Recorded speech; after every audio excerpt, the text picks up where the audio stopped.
Who's there? You're the man from the CIA. What are you doing here? I told you before, didn't I? I'm going to get you out of here. A man of honor, just like your commander. But I'm afraid you're too late. Too late? Don't tell me. The Shagohods. Exactly. The final preparations for Phase 2 are complete. Sokolov, what exactly is Phase 2? To put it in technical terms, it's a composite range extension system for medium-range ballistic missiles.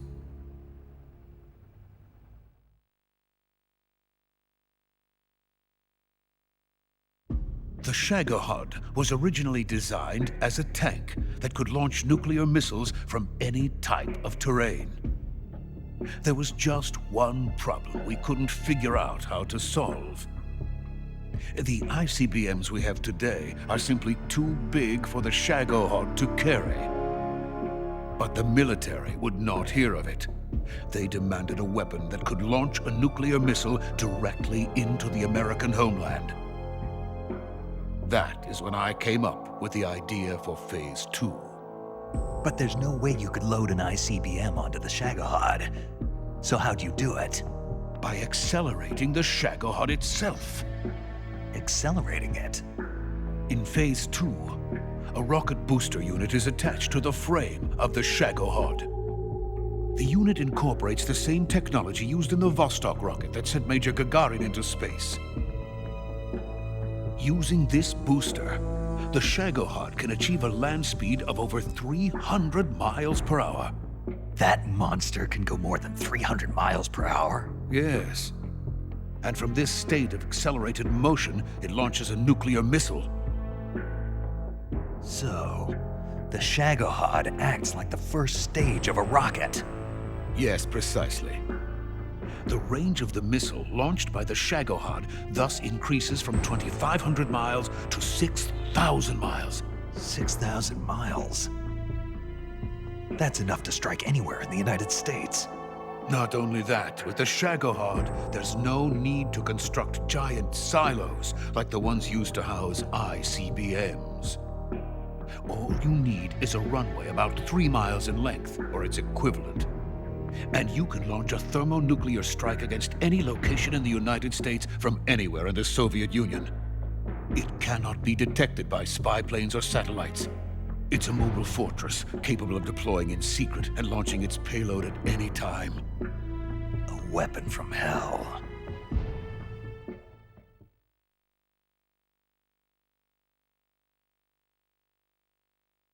A completed prototype now sits in the hangar. At present, it is the only one of its kind.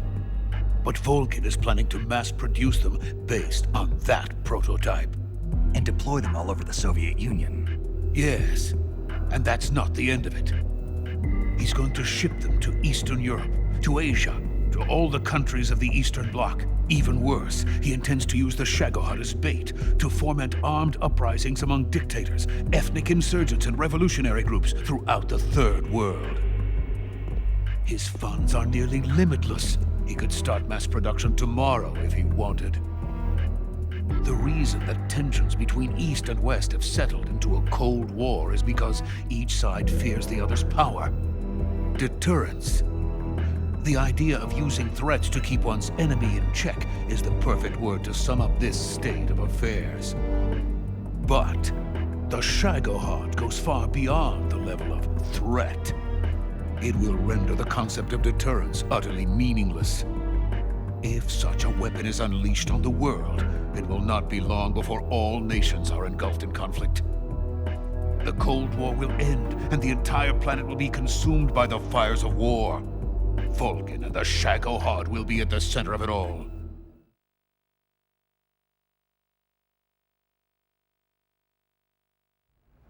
So you see, it's already too late. No, it's not too late. What do you mean? We've still got a chance. All we have to do is destroy the prototype and the whole facility before they can mass produce it. But just tell me what I need to do to destroy this place. All right. The liquid fuel used in the rocket engine is stored in a tank. If you can blow it up somehow... Some C3 ought to be enough to blow the entire hangar to smithereens. C3? You mean that cutting-edge plastic explosive? It could be molded into any shape. The bomb of the future. Where can I get it? There was some in the armory here, but it's gone now. It was stolen by a female spy who was here a minute ago. Eva? No, that's not her name. Her name is Tatiana. She made her way in here by becoming Volkin's lover. I thought she was your lover. Mine? Oh no, she is Volkin's lover. This is my lover.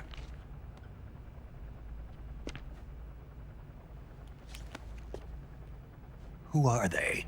My wife and daughter. They're in America. Now I remember. Your family is in the custody of the CIA. How long has Tatiana been here? Only a few weeks. A few days before the Virtuous mission, then. She said that Khrushchev sent her. What did you just give her? All of the experimental data for the Shagohod.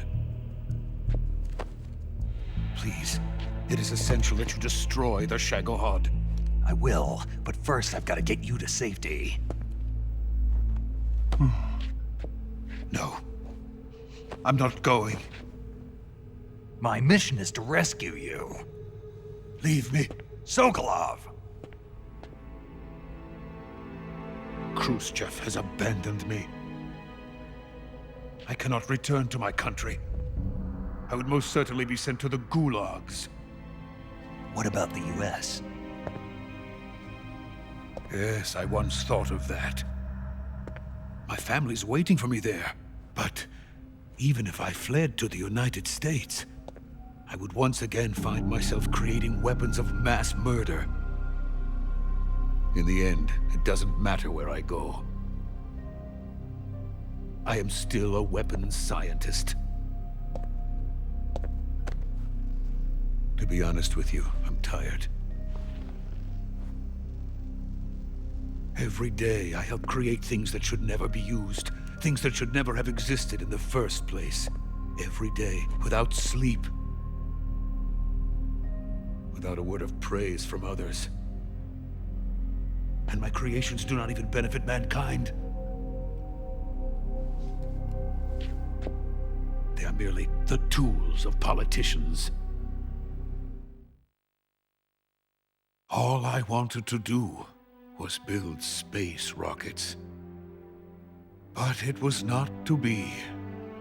The space race between America and Russia became the prey of politicians. The space race and the arms race are one and the same.